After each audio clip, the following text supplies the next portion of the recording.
నమస్తే, welcome to Leo. మనతో ఉన్నారు senior journalist doctor Kanakadurga Vadlamani గారు. మేడం నమస్తే. నమస్తే అండి. వారణాసి నుంచి కొత్త అప్డేట్ వచ్చేసింది. 2027 పలాని డేట్లో రిలీజ్ చేస్తాం అని చెప్పి ముందే చెప్పడం మనం చూస్తూ వస్తున్నాం. అయితే దీనికి సంబంధించి ఇప్పుడు కొత్త అప్డేట్స్ నుంచి ఎలా అంటే సినిమా పైన పూర్తిగా అంచనాలు పెరిగాయా తగ్గాయంటే ఏం చెప్తారు? అంటే ఇప్పుడు ఒక చిన్న సందేహం అందరికీ వచ్చిందండి. ఏంటి వారణాసి అనుకున్న సమయానికి వస్తుందా రాదా? ఏప్రిల్ 7 డేట్ ఇచ్చేసారు 2027, కానీ అదేదో రాదేమో అని కొంతమంది. దాని మీద ఒక క్లారిటీ ఇచ్చారు రాజమౌళి.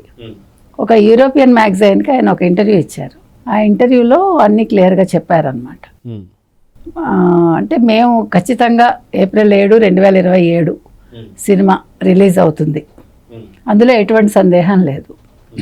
అయితే నేను ట్రైలర్లో ఎప్పుడు కూడా వివరాలు పూర్తిగా ఇవ్వను సినిమాకి సంబంధించి, కానీ ఆయన ఒక లైన్ ఇచ్చాడు.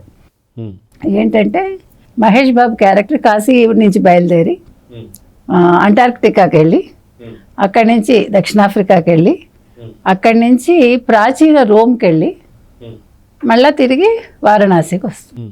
ఈ ఒక్క లైన్ మాత్రం చెప్పారు ఆయన. ఇంకొక ముఖ్యమైన విషయం ఏం చెప్పారంటే, అందరూ అనుకుంటున్నారు షూటింగ్ పార్ట్ పూర్తి కాలేదని, కానీ మీకు ఎవరికీ తెలియని విషయం ఏంటంటే, నేను ఎప్పుడూ కూడా ఒక షూట్ అయిన వెంటనే, ఒక పార్ట్ ముగించిన వెంటనే దాన్ని నేను ఎడిటింగ్కి పంపించేస్తాను. ఎడిటింగ్ నుంచి అది విజువల్స్కి వెళ్ళిపోతుంది. సో ఆ రకంగా నేను ఇప్పటికి 80% నా సినిమా పూర్తి అయిపోయింది. అంటే అన్నీ అప్డేట్గా ఉంది. 80% ఇంకా కొత్తగా మీరు చేయాల్సింది ఏం లేదు, మొత్తం అంతా రెడీగా ఉంది. ఇంకా 20% ఉంది నా వర్క్. 20%లో కూడా మేజర్ పార్ట్స్ ఏమీ లేవు, అన్నీ చిన్న చిన్నవే షూట్స్ చేయాల్సినవి అన్నీ కూడా. సో ఓవరాల్గా చూసుకుంటే ఇప్పుడు మీకు ఆల్మోస్ట్ ఇది ఇంకా August first week, September, October, November, December, జనవరి, ఫిబ్రవరి, మార్చి 7 months. ఒక 1 month పోనీ ప్రచారం అంటే పబ్లిసిటీ ఇవన్నీ చూసుకున్నా కూడా 6 monthsలో ఖచ్చితంగా ముగిచ్చేస్తారు, ఇంకా ముందే ముగిచ్చచ్చు. సో దీన్ని ఆయన క్లియర్గా చెప్పడం జరిగింది. సో మొత్తం మీద వారణాసి అనే సినిమా చాలా ప్రెస్టీజియస్గా ఆయన తీసుకోవటం, అది మొత్తం అంతా కూడా రెడీ అయిపోవడం, దీని మీద ఈ అక్కర్లేని అనవసరంగా చిన్న చిన్న లేదులే ఇది రాదు, రాజమౌళి ఇది అనుకున్న టైంకి ముగించలేడు అనేది అనవసరమైన ప్రచారం అనేది ఇవాళతో తేలిపోయింది. అది అయితే ఈ సినిమాకి సంబంధించి నిజంగా మహేష్ బాబు గారు ఇంత టైం పెట్టడం మనం చూస్తూ వస్తున్నాం. అదే కాకుండా గుంటూరు కారం తర్వాత మళ్ళీ ఇప్పటిదాకా మహేష్ బాబుకి అంటూ ఒక సినిమా కూడా లేదు. మధ్యలో సాధారణంగా ఎవరన్నా ఒక చిన్న సినిమా చేసేస్తారు, కానీ అలాంటి సినిమా కూడా చేయకుండా ఈ టైంలో అంటే మహేష్ బాబు గారికి స్టేజ్ సంబంధించి ఒక పీక్ స్టేజ్లో ఇంత టైం వెచ్చించడం కూడా ఎలా చూడాలంటారు? లేదండి, మీకు రాజమౌళి గారి సినిమా అంటే మీకు ఇంకా ఏది గుర్తురాదు. మీకు ఎంత టైం పట్టింది, లేకపోతే ఎక్కువ టైమా తక్కువ టైమా ఇవేవి ఎవడు ఆలోచించడు.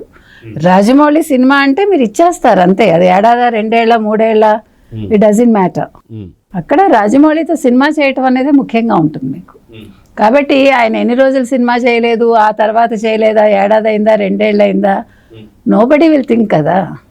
ఇప్పుడు వారణాసి సినిమా రాజమౌళితో చేస్తున్నారు, ఇది మనం సవ్యంగా చేయాలి, ఆయన ఎప్పుడు చెప్తే అప్పుడే మనం ఆపాలి అనేది ఒక హీరోకి, హీరోయిన్కి, లేకపోతే ఎనీ క్యారెక్టర్ ఆర్టిస్ట్కి ఉండేది మైండ్లో, నా ఉద్దేశం.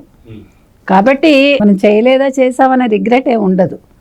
కాబట్టి ఒక ప్యాకేజ్ ఇచ్చాక దానికి తగ్గట్టుగా ఆయన ఏం చెప్తే అది చేసుకుంటూ వెళ్ళిపోవటమే. రాజమౌళి గారి దగ్గర ఇంకేమీ ఉండదు వేరే, అందుకే ఆయన సక్సెస్ఫుల్ డైరెక్టర్ అయ్యారు. అంటే ఆయన మిమ్మల్ని మీ నుంచి ఏం కావాలనుకున్నారో దాన్ని ఎక్స్ట్రాక్ట్ చేసుకుంటాడు ఆయన, అంతే. అందుకే ఎంత టైం పట్టినా హీ డజంట్ మైండ్, అది ఆయన నేచర్. దానికి తగ్గట్టుగానే హీరోలు కూడా ఉంటారు, ఈవెన్ హీరోయిన్స్ ఆల్సో. సో చూద్దాం మేడం, ఖచ్చితంగా వారణాసికి సంబంధించి ఒక మంచి అప్డేట్ అయితే వచ్చేసింది. అదొక లైన్ కూడా ఇప్పటికే చెప్పేశారు. సో మొత్తానికి ఏప్రిల్ 7, 2027 ఏం జరగబోతుంది అనేది వెయిట్ చేసి చూద్దాం. మరి నమస్తే. నమస్తే.